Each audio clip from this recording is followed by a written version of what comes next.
प्रेम से बोलिए सदगुरु साहिब जी की जय हो। सतनाम साहिब। आप सबको मेरा प्रेम भरा सतनाम साहिब। आज हम कबीर साहिब जी की श्रीवाणी लेते हैं।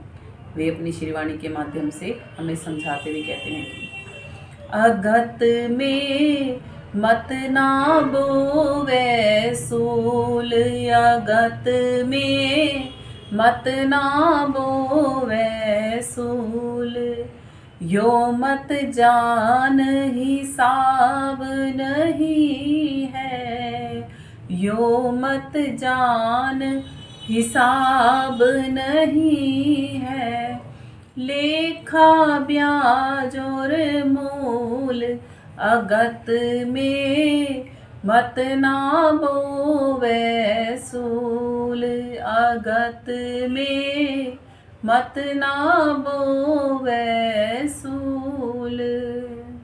वहाँ से आए भजन करन को, वहाँ से आए भजन करन को, अब काहे गए भूल, अगत में मत ना बोवे सूल, मत ना बोवे सूल, अगत में मत ना बोवे सूल। धन बंधु सब ही छिप जाएंगे, धन बंधु सब ही छिप जाएंगे, जिन्हें देख रहा तू फूल, अगत में मत ना बोवे सूल, अगत में मत ना बोवे सूल। कहे कबीर चे तेरे कोई कोई, कहे कबीर चे तेरे कोई कोई, गैल पड़ी है भूल, अगत में मत ना बोवे सूल, अगत में मत ना बोवे सूल। कबीर साहिब जी अपनी श्रीवाणी में हमें समझा रहे हैं कि अगत में, आगे में, आने वाले समय में अपने जीवन में हमें सूल, कांटे नहीं बोने चाहिए। कौन चाहता है अपने जीवन में कांटे बोना? कोई भी नहीं। फिर साहिब क्यों कह रहे हैं कि हम अपने अगत में सूल बो रहे हैं? हाँ, हम अपने अगत में सूल बो रहे हैं, कर्मों को कर करके, पाप और पुण्य की बेड़ियों में खुद को जकड़ करके हम अपने अगत में सूल ही बो रहे हैं। कबीर साहिब जी कहते हैं कि कर्म पहाड़ ये नहीं कटे, काट सके कोई संत, ज्ञान छेनी से काटिए यही गुरु का मंत्र। कि ये कर्मों का पहाड़ आत्मा तू बनाती जा रही है, परमात्मा से खुद को जुदा करती जा रही है। पर यदि तुझे परमात्मा से मिलना है तो इस कर्म पहाड़ को काटने के लिए ज्ञान की छेनी लेनी पड़ेगी। संसारी ज्ञान से हमें संसारी चीज़ों की प्राप्ति होती है, तो आत्मज्ञान और परमात्मा ज्ञान से हमें आत्मा और परमात्मा की प्राप्ति क्यों नहीं हो सकती? हो सकती है ना। हम लेना चाहेंगे तो जरूर होगी, हम जानना चाहेंगे तो जरूर होगी। जैसे स्कूल में बच्चे पढ़ने जाते हैं, यदि वो पढ़ाई अच्छी तरह करें, अपने ध्यान को इधर उधर ना भटकाएं, तो क्या वो परीक्षा पास नहीं कर सकते? कर सकते हैं ना। अगली क्लासेस में भी एडमिशन ले सकते हैं ना। जब कॉलेजों में बच्चे जाते हैं तब वो अपने आप को अट्रैक्शन में ना फंसाएं तो, और अपने जीवन के उद्देश्य को याद रखें तो क्या वो कामयाब नहीं हो सकते? हो सकते हैं ना। आजकल हम अट्रैक्शन की दुनिया में इतना घूम रहे हैं कि हमें, आकर्षण की दुनिया में हम इतना घूम रहे हैं कि हमें अपना बोध ही भूल जाता है।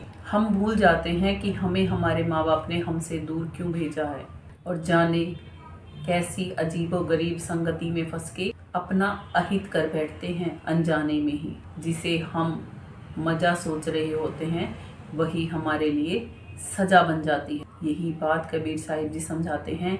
अगत में मत ना बोवे सूल। क्यों नहीं समझ पा रहे कि हिसाब नहीं है? क्या समझते हो कि कोई हिसाब किताब नहीं है? सबको पता लग जाता है, सारी दुनिया में बदनामी होती है फिर हमारी, जब हम सही रास्ते पे नहीं चलते तब। और जब हम सही रास्ते पे चलते हैं तो क्या मिलता है? शाबाशी मिलती है, हमारा नाम रोशन होता है। आज नौजवान युवाओं को, बच्चियों को, बच्चों को ये चीज़ समझाना चाहूँगी।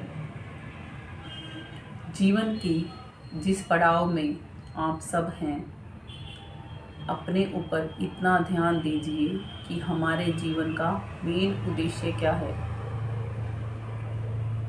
पहली बात तो बहुत सौ के घर में आत्मज्ञान और परमात्मा ज्ञान की शिक्षा दी ही नहीं जाती,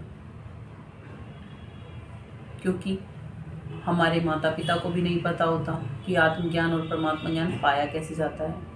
फिर दूसरी बात, जब हम संसार को जीते हैं तो बिल्कुल संसारियों की तरह भी जीने में भी बहुत सारी रुकावटें आती है, बहुत सारी बदनामियाँ, बहुत सारी परेशानियाँ खड़ी हो जाती हैं हमारे जीवन में आके।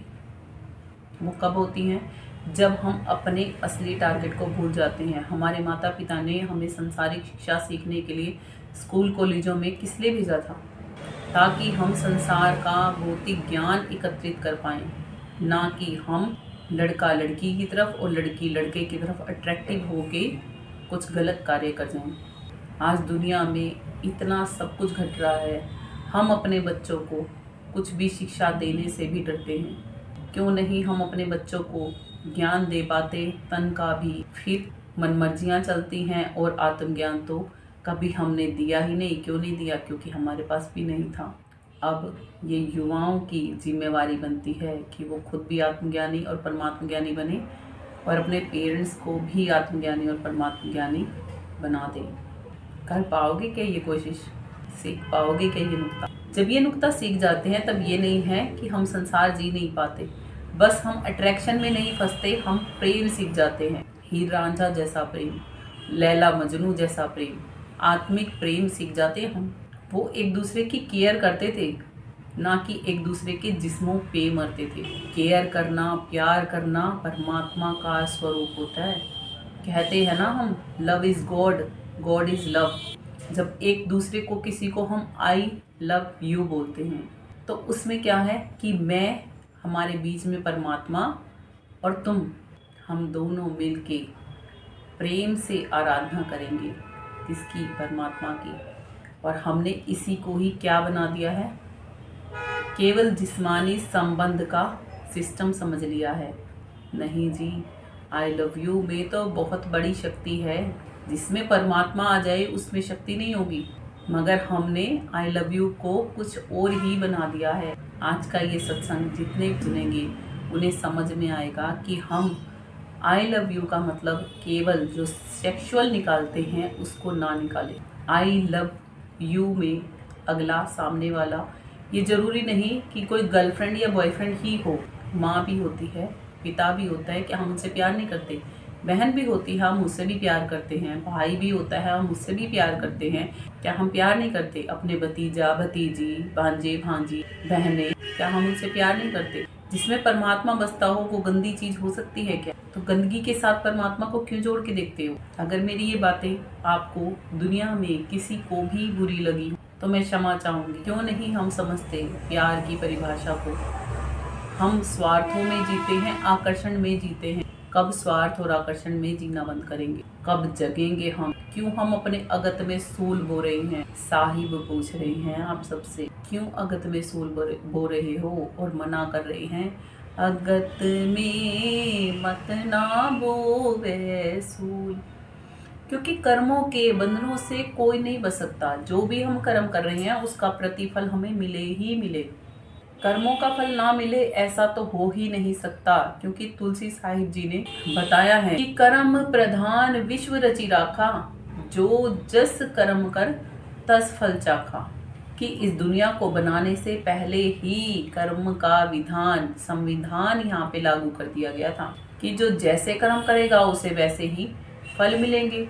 और यही बात हमें श्री गीता भी समझाती है, जो कि हम सारा दिन बोलते भी रहते हैं कि जैसे कर्म करोगे वैसे फल देगा भगवान। ये है गीता का ज्ञान। फिर भी कर्म करने से नहीं डरते। फिर भी हम पेरेंट्स भी कहीं ना कहीं चूक कर जाते हैं अपने बच्चों को समझाने में, और हमारे बच्चे भी अज्ञानतावश ऐसा कुछ कर जाते हैं जिससे कि बाद में केवल पछतावा मिलता है। लड़कों को जेल मिलती है और लड़कियों को सारी उम्र की सजा भोगनी पड़ती है। फिर भी हम अट्रैक्शन में चलते हैं, फिर भी हमें फ़र्क नहीं पड़ता कुछ भी कि क्या होगा हमारा, क्या होगा हमारे परिवार का। फिर भी हम कैसे कैसे जीवन को जी रहे हैं। केवल समझ का फेर है, समझ कर लो इतनी। समय आता है हर एक चीज़ का, ये नहीं कि परिवार वाले शादी नहीं करेंगे या आपको अपने जीवन साथी के साथ जीवन मौका नहीं मिलेगा। सब कुछ होता है ना जिंदगी में, फिर हम ऐसे जीवन क्यों जिए। समय पे जब सब कुछ चीज़ मुहैया हो जाएगी तो फिर आज ही अपने जीवन को, आने वाले समय को क्यों खराब करें। अब में रह के क्यों ना जिए। जब भी कहते हैं जवानी में जोश होता है, होश नहीं होता, और संत जन हमें होश में रहना सिखाते हैं, होमे में रहना सिखाते हैं। इसीलिए ही भक्ति को कहा जाता है जवानों की होती है। देखो परमात्मा भी कहता है कि भगत जवान ही बन सकता है। क्यों? जवानी में बल होता है, जवानी में हम अपने आप को साध सकते हैं, ज्ञान को पूर्णतः पा सकते हैं पूर्ण समझ के साथ। बस इतना ही ध्यान रखना है कि भटके नहीं, अपने जीवन को बेवजह बर्बाद करें नहीं। आगे कबीर साहिब जी अपनी श्रीवाणी में समझाते हैं, लेखा ब्याज और मूल सबका देना पड़ता है। जैसे हर एक पूंजी अपना ब्याज रखती है, ऐसे ही कर्म भी अपना ब्याज रखते हैं। इसको एक उदाहरण के माध्यम से समझते हैं कि जैसे हमने एक बीज बोया मिट्टी में, बीज धीरे धीरे क्या होगा, अंकुरित होगा, फिर वो फूट के तो क्या बन जाएगा, पौधा बनेगा, पौधे से पेड़ बनेगा, पेड़ पे वही बीज फल स्वरूप उगेगा। और उस एक फल में कितने बीज होते हैं, किसी में तो 10-12 बीज भी होते हैं। और फिर वो बीज देखो कितने सारे आए एक बीज में से, और एक वृक्ष पे एक ही फल तो नहीं लगेगा ना, फल भी बहुत सारे लगेंगे। तो उन हर एक फल के अंदर में 5-10 बीज होते ही होते हैं। तो 5-10 करके कितने सारे बीज हो गए, और गलती से फिर वो बीज बो दिया तो फिर नया पेड़, और फिर नए इतने सारे फल। एक कर्म से इतने फल मिलते हैं हमें। इसीलिए कहा जाता है जो भी करते हो, अंदर में जो सोचते हो वो भी ध्यान से सोचो, जो बोलते हो वो भी ध्यान से बोलो, और जो इस स्थूल शरीर से कर्म करते हो वो भी ध्यान से करो। सब कर्मों का फल मिलता ही मिलता है। किसी कर्म फल से हम यहाँ से छूट ही नहीं सकते। संत इसीलिए कहते हैं कि कर्म नहीं कर्मी होके करो, ताकि कर्मों के बंधन में बंधना ही ना पड़े। सब आत्माओं से प्रेम करो। प्रेम ये नहीं होता कि आज तुझसे हो गया, कल तुझसे हो गया, परसों तुझसे हो गया, सब सही रहेगा। वो तो प्रेम की परिभाषा यही कहती है कि सबसे होता है। और मोह और अट्रैक्शन, आकर्षण किसी किसी से होता है। तो मोह, अट्रैक्शन और आकर्षण में नहीं फंसना। काम, क्रोध, मोह, लोभ, अहंकार, यही 5 विकार हैं जो हमें कर्मों के इस जंजाल में फंसा के रखते हैं। इनसे छूटने का तरीका है दया, क्षमा, शीलता, प्रेम, ज्ञान, विवेक, धैर्य, करुणा, क्षमा। ये सब गहने हैं जिन्हें सजाना है, और जो गहने की तरह कांटे हमने सजा रखे हैं ना, उनको हटाना है खुद पे। 5 विकार ये कांटे हैं, ये गहने नहीं हैं। आगे साहिब अपनी वाणी में समझाते हुए हमें कहते हैं कि वहाँ से आए भजन करन को, अब काहे गए भूल। कि जब मनुष्य जन्म मिला था ना, बचपन में ही, बचपन से ही भक्ति करनी चाहिए थी। क्यों नहीं कर पाए? क्योंकि माँ बाप को भी नहीं पता था कि आत्मज्ञान कहाँ है, परमात्म ज्ञान कैसे मिल सकता है। तो उन्होंने हमें बताया ही नहीं। जितना उन्हें पता था उन्होंने हमें बता दिया। और हमें अपने माँ बाप से प्रेम है और हम आत्मज्ञानी और परमात्म ज्ञानी बन चुके हैं, तो हमें उन्हें भी बताना चाहिए कि माँ, पापा जी, मैंने ऐसे ये सीखा, इन संत जी के पास जाके सीखा, तो आप भी सीख लीजिए। फ़ायदा होता है, नुकसान नहीं होगा। मैं आपको केवल तन से नहीं, आत्मा से भी जानना चाहता हूँ या जानना चाहती हूँ। आत्मज्ञान और परमात्म ज्ञान के बिना भजन बंदगी नहीं होती, और बिना भजन बंदगी के हमें ये समझ नहीं होती। हम मोह की दुनिया में ही ग्रसित घूमते रहते हैं, उसमें कसूर हमारा नहीं होता, क्योंकि हम सारी दुनिया को ही ऐसे देखते हैं ना, इसीलिए ही हम वहाँ दौड़ पड़ते हैं। अब जब एक भेड़ दूसरी भेड़ के पीछे चल रही है और आगे कुआं है, पहली भेड़ कुएं में गिरी, दूसरी भी गिरी, तीसरी भी गिरी, उसके पीछे जितनी थी सब भेड़ें कुएं में गिरेंगी। क्या हम पशुओं की भांति हैं? मालिक ने विवेक बुद्धि किस लिए दी है? नरकों में पड़ने के लिए? अज्ञानता में जीवन जीने के लिए? नहीं ना। मालिक ने मनुष्य का तन दया करके दिया है। कहते हैं दया करके दयाल ने मनुष्य तन दिया, बंदा ना करे भक्ति तो भगवान क्या करे। बंदा खुद पे दया करके अपने आप को भूलों की दुनिया में से ना निकलना चाहे तो भगवान क्या करे। परमात्मा से हम जब तक खुद को जुदा रखेंगे तब तक जुदा रह सकते हैं, और जब मिलना चाहेंगे तो एक नुक्ता है, बस एक नुक्ता जाना और बस उनके हो जाएंगे। कहते हैं खुदा और जुदा, उर्दू में जब हम लिखते हैं तो एक नुक्ता होता है एक बिंदु का, उस डॉट को ऊपर लगाओ तो खुदा बन जाता है, वही शब्द वही वर्ड, और उस डॉट को नीचे लगाओ तो वो जुदा बन जाता है। एक बारी बुल्ले शाह जी से किसी ने पूछा रब नू किवें पा सकते हैं, तो बुल्ले शाह जी ने जवाब में कहा रब दा की पावना, इत्थे सुटना उत्थे लावना। रब का कैसे पाया जाता है, कितना सरल बताया उन्होंने कि यहाँ से ध्यान हटाया और वहां लगाया तो रब का पा लिया। रब को पाना दुनिया में से ध्यान हटा के परमात्मा में ध्यान लगा, ऐसे पाया जाता है रब। और हम तो सारा समय ही दुनियावी ध्यानों में ही पड़े रहते हैं। और मालिक कहते हैं कि हरि का भजन और पेट का धंधा जो नहीं करता वो मूर्ख और अंधा। दुनिया भी जियो, दुनिया के कार्य व्यवहार भी जियो, मौज मजा मस्ती करने को कोई मना नहीं करता, मगर संभल के कर, ध्यान से कर, और साथ में भजन बंदगी भी कर। आगे साहिब समझाते हुए कहते हैं धन बंधु सब ही छिप जाएंगे, जिन्हें देख रहा तू फूल। कि आज भी आत्मा तूने समझ नहीं तो धन बंधु परिवार वाले सभी जन, रिश्ते नाते सबको ही प्राण शक्ति छूटी और सब कुछ खत्म है ना। धन बंधु सब ही छिप जाएंगे, जिन्हें देख रहा तू फूल, और जो नहीं छिपता वो परमात्मा है। उससे यारी कर ली तो सारी दुनिया से यारी हो जाती है, और उससे यारी नहीं की तो सारी दुनिया से गद्दारी हो जाती है। तो परमात्मा को सर्वप्रथम पे रखना सीख जाओ, खुद पे दया करो, खुद को जान जाओ, अपनी पढ़ाई लिखाई भी अच्छी तरीके से करो, अपने माता पिता का नाम समाज में भी रोशन करो, साथ में परमात्मा के दर पे चलने की भी तैयारी करो कि आत्मा अपने आने वाले समय में कांटे मत बिछा। किसको पसंद आते हैं कांटे? सबको फूल पसंद आते हैं, इसीलिए ही अपने हमें अगत में फूल बिछाने चाहिए, कांटे नहीं। फूल कैसे बिछा सकते हैं हम? भक्ति धन कमा के बिछा सकते हैं। कहे कबीर चेतेरे कोई कोई, क्यों कोई कोई चेतता है? क्योंकि गैल पड़ी है भूल, साथ में भूल लगी पड़ी है, इसलिए कोई कोई चेत पाता है। ये नहीं है कि ये सत्संग कोई नहीं सुनेगा, बहुत से जने सुनेंगे। जो सुनेंगे कितने उनमें से अपनाएंगे इसको, वो तो जग गए। और बाकियों के साथ क्या बता रहे हैं साहिब? गैल पड़ी है भूल, सुना देखा समझा नहीं, अपनाया नहीं, छोड़ दिया और आगे निकल गए। यही होता है हमारे साथ। भूलों की नगरी में जो पड़े हैं, भूल भुलैया की इस दुनिया से निकलने का हमें प्रयास करना चाहिए। यदि हम आज भी प्रयास नहीं करेंगे तो हम कभी नहीं कर पाएंगे। यदि आपको मेरे वचन कहे गए अच्छे लगे हों तो अपने जीवन में ग्रहण करने की कोशिश जरूर कीजिएगा।